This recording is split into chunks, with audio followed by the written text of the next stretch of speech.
இன்னைக்கு தேதியில ஆட்டோக்காரங்கெல்லாம் மிகப்பெரிய போராட்டம் நடத்திட்டு இருக்காங்க. அதுக்கு மிக முக்கியமான காரணம் என்னன்னு கேட்டீங்கன்னா, ராபிட்டோவோட வருகை அதிகமாயிருச்சு. நாளுக்கு நாள் ஆட்டோவோட பிக்கப் டிராப் ரொம்பவே கம்மியாயிடுச்சு. இதனால ஆட்டோக்காரங்களாம் மிகப்பெரிய அளவில் பாதிக்கப்படுறோம் அப்படிங்கிறதுக்காக எங்கே பார்த்தாலும் போராட்டமாக இருக்குங்க. தமிழ்நாடு ஃபுல்லாக இந்த மாதிரியான போராட்டங்கள் நடந்துட்டு தான் இருக்குது. இது மட்டும் இல்லாமல் இந்த ஆட்டோக்காரங்க என்ன பண்ணுறாங்கன்னா, இந்த ரேபிட்டோவில் பிக்கப் ட்ராப் பண்ணுறவங்கள போய் கண்டபடி பேசுகிறதோ, வாய்க்கு வந்ததை பேசுகிறதோ, அடிக்கிறதோ, இந்த மாதிரி அராஜகத்திலலாம் ஈடுபடுறாங்க.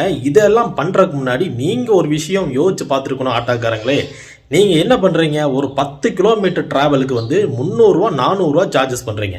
இதுவே ரேபிட்டோவில் பார்த்தீங்கன்னா ஒரு 50 ரூபா 100 ரூபாய்க்குள்ளேயே முடிஞ்சு போயிடுது டிப்ஸோடு சேர்த்து. இப்படி இருக்கும்போது மக்கள் எதை விரும்புவாங்க? அவங்க அதிகமான சார்ஜஸ் கொடுத்து ட்ராவல் பண்ண நினைப்பாங்களா, இல்லை குறைஞ்ச விலையில் ட்ராவல் பண்ணுறதுக்கு விரும்புவாங்களா அப்படிங்கிறத நீங்களே கொஞ்சம் யோசிச்சு பாருங்கள். நீங்கள் இந்த ரேபிட்டோ ஓட்டுறவங்கள போய் அடித்தோ, அவங்கள கண்டபடி திட்டியோ, அசிங்கப்படுத்தியோ எந்த பிரயோஜனமும் கிடையாது. நீங்கள் உங்களோட சார்ஜஸ் பிளானை கொஞ்சம் கம்மி பண்ணிங்கன்னா மக்கள் உங்களை ஆட்டோமேட்டிக்காக தேடி வர போகிறாங்க. இது கூட புரிஞ்சிக்க முடியாமல் நீங்கள் போய் ரேபிட்டோ ஓட்டுற பசங்களை போய் அடிக்கிறதெல்லாம் எவ்வளோ வன்முறைக்கு உண்டான விஷயங்கிறது யோசிச்சு பார்க்குறக்கு ஒரு மாதிரி இருக்குது.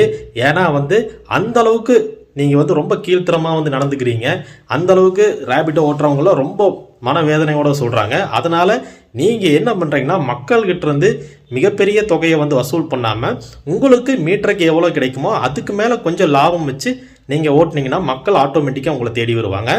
இதை புரிஞ்சிக்காமல் நீங்கள் இன்றைக்கி எவ்வளோ போராட்டம் நடத்தினாலும் மக்கள் உங்களை தேடி வரப்போகிறதில்ல.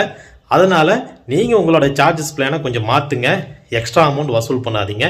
இப்படி பண்ணி பாருங்கள், ஆட்டோமேட்டிக்காக மக்கள் ஆட்டோவை மட்டும்தான் தேடி வருவாங்க. இதுதான் இன்றைக்கி இந்த வீடியோவில் நான் சொல்ல வந்தது. ஓகே, நன்றி, வணக்கம்.